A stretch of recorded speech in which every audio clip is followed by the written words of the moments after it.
in the heart of a city that never slept.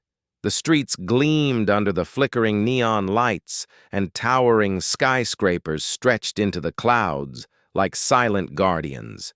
Among them walked Jonathan Kane, a man whose fortune was whispered about in every corner of the world. His tailored suit was impeccable, his watch an unspoken declaration of success. But tonight there was a tremor in his steps that no money could hide. He entered a dimly lit cafe tucked between two abandoned warehouses where the scent of coffee mingled with the faint odor of mildew. He scanned the room nervously for the figure he knew would change everything. A woman sat in the corner, her back straight, and her presence commanding, though her features were hidden by the shadow of her hood. She was known only as Mara, and she had a reputation that whispered fear into the hearts of the powerful. Jonathan approached her, hands slightly trembling. He took a deep breath and spoke the words that had haunted him since yesterday when an anonymous note had arrived at his office. "Your secret is no longer yours," he whispered, handing her the envelope and feeling the weight of his empire pressing down on him. Inside were photographs and documents detailing a side of Jonathan's life that he had fought to keep hidden for decades. Every deal, every alliance, every morally ambiguous choice was laid bare, and the implications were staggering. Mara's eyes scanned the contents without emotion, and then she looked up. At him, Jonathan felt a chill as her gaze pierced through him. She leaned back slowly and spoke in a voice that carried both curiosity and threat. "I wonder if the world knows what you are willing to do to protect yourself." Jonathan's heart pounded as he tried to imagine what she might demand in exchange for her silence. He had faced rivals, corporate sharks, and media vultures, yet Mara was different.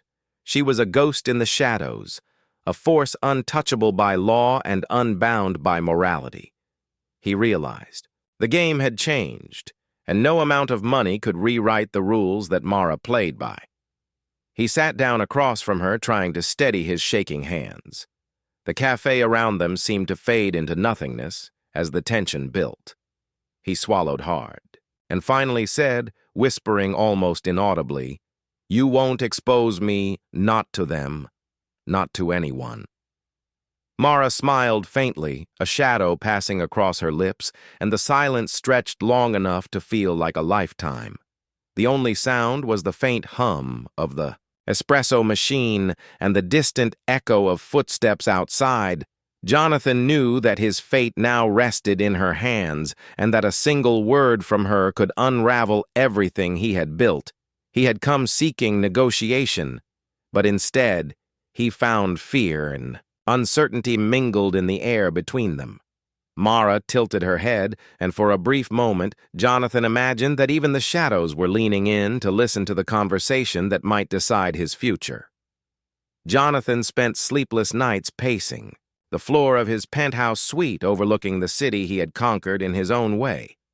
Yet tonight, it felt alien and hostile. The photographs burned in his mind, showing alliances he had made with people whose names could ruin him if they ever surfaced. He had always believed in control over wealth, control over information, control over perception. But Mara had introduced a variable he could not calculate.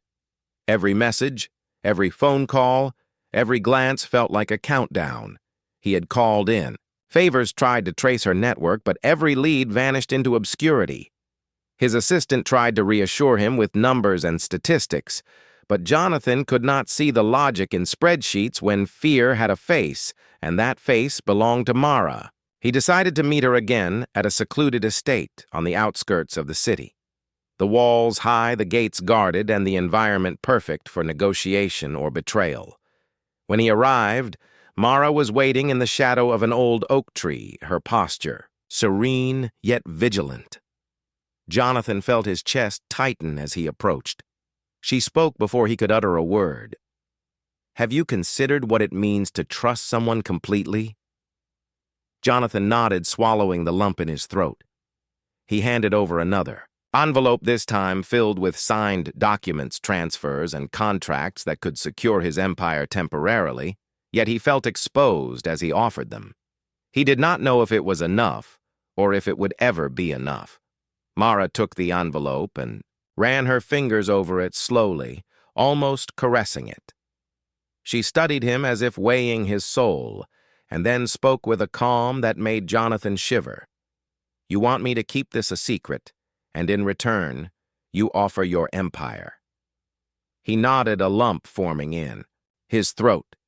"Yes, I will do anything, just don't ruin me, not in front of them, not in front of the world." Mara smiled faintly, but the smile did not reach her eyes. It was a dangerous bargain, a pact between predator and prey. Jonathan felt like he was standing on a precipice, every step measured yet uncertain. She spoke again in a voice low enough for only him to hear. "There are rules, and you will follow them. Every one." Jonathan agreed, without hesitation. The wind rustled through the branches, casting shadows on his face, and for a moment he felt powerless, which was a sensation alien to him.